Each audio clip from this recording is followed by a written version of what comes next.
తొలి కప్పు నెగ్గి చరిత్ర సృష్టిద్దామని భావించిన సౌత్ ఆఫ్రికాకు నిరాశే మిగిలింది. వరల్డ్ కప్ టైటిల్తో ఇంటికి వెళ్దామని అనుకున్న మార్క్రమ్ సేన ఖాళీ చేతులతో టోర్నీ నుంచి నిష్క్రమించింది. ఎప్పుడు సెమీస్ వరకు రావడం, అక్కడ చిత్తై ఇంటిదారి పట్టడం ప్రోటీస్కు అలవాటుగా మారింది. దాన్నే మరోమారు రిపీట్ చేసి చోకర్స్ అనే అపఖ్యాతిని ఇంకోసారి మూటగట్టుకుంది సౌత్ ఆఫ్రికా. నిన్నటి మ్యాచ్లో ఆ టీం ఈజీగా నెగ్గాల్సింది. గెలవాలంటే 30 బంతుల్లో 30 పరుగులు కావాలి. క్రీజులో ఉన్నది Heinrich Klaasen, David Miller. Klaasen కాక భీకర ఫామ్లో ఉన్నాడు. 27 బంతుల్లోనే హాఫ్ సెంచరీ మార్కును దాటేశాడు. అప్పటికే 2 బౌండరీలు, 5 భారీ సిక్స్లు కొట్టాడు. ఇక అటు మిల్లర్ కూడా క్రమంగా జోరు పెంచసాగాడు. దీంతో కప్ ఆ టీందేనని అంతా అనుకున్నారు. బాల్కు 1 రన్ చొప్పున చేసినా నిన్న ఈజీగా నెగ్గేది సౌత్ ఆఫ్రికా. కానీ ఒత్తిడికి చిత్తై ఎక్స్పెక్టేషన్స్ను అందుకోలేక ఓటమి పాలైంది.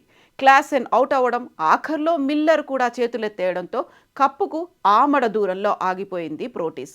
బుమ్రా, హర్ష్దీప్ సింగ్, హార్దిక్ పాండ్యా అద్భుతమైన స్పెల్స్ వేయడం, ఆఖర్లో సూర్యకుమార్ యాదవ్ స్టన్నింగ్ క్యాచ్ అందుకోవడంతో భారత్ ముందు సఫారీలు తలంచక తప్పలేదు. అయితే మ్యాచ్ టర్నింగ్ మూమెంట్ అంటే క్లాసెన్ అవుట్ అనే చెప్పాలి.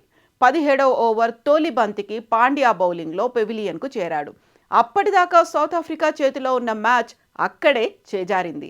అయితే దీనికి అసలు క్రెడిట్ మాత్రం వికెట్ కీపర్ రిషబ్ పంత్కు ఇవ్వాలి. నిన్నటి మ్యాచ్లో సౌత్ ఆఫ్రికాను కోలుకోలేని దెబ్బతీశాడు పంత్. బ్యాటింగ్లో గోల్డెన్ డక్కా వెనుగు తిరిగిన అతడు కీపింగ్లో ఆకట్టుకున్నాడు. 2 అద్భుతమైన క్యాచులతో విజయంలో తన వంతు పాత్ర పోషించాడు. అయితే వీటికంటే కూడా క్లాసెన్ను అతడు తెలివిగా అవుట్ చేయడం మ్యాచ్కే హైలైట్ అని చెప్పాలి. అప్పటికి భారీ షాట్లతో దూకుడు మీద ఉన్నాడు క్లాసెన్.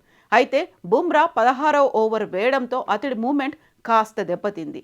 వికెట్ పడుతుందనే భయంతో ఆ ఓవర్లో అతడు పరుగులు చేయలేదు. దీన్ని అడ్వాంటేజ్గా తీసుకున్న పంత్ అతడి మూమెంట్ను మరింత స్లోడౌన్ చేసేందుకు మోకాలి నొప్పి అంటూ గేమ్ను కాసేపు ఆపేశాడు.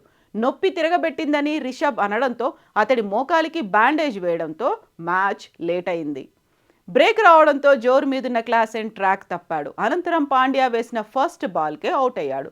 కారు యాక్సిడెంట్ తర్వాత కోలుకొని తిరిగి వచ్చిన పంత్కు మోకాలి నొప్పి అంటే అందరూ నమ్మేశారు. కానీ మ్యాచ్ను టర్న్ చేయడానికే అతడు ఇలా చేశాడని ఆ తర్వాత భారత అభిమానులకు అర్థమైంది. పంత్ గనక తెలివిగా బ్రేక్ తీసుకోకపోతే క్లాసెన్, మిల్లర్లను ఈజీగా మ్యాచ్లో ముగించేవారు. ఆ విరామం తర్వాత సఫారీలకు ఏదీ కలిసి రాలేదు. దీంతో పంత్ తమ కొంప ముంచాడని ఆ టీం ఫ్యాన్స్ లబోదిబోమంటున్నారు. మరి పంత్ తెలివైన పనిపై మీ అభిప్రాయాలను కామెంట్ రూపంలో తెలియచేయండి.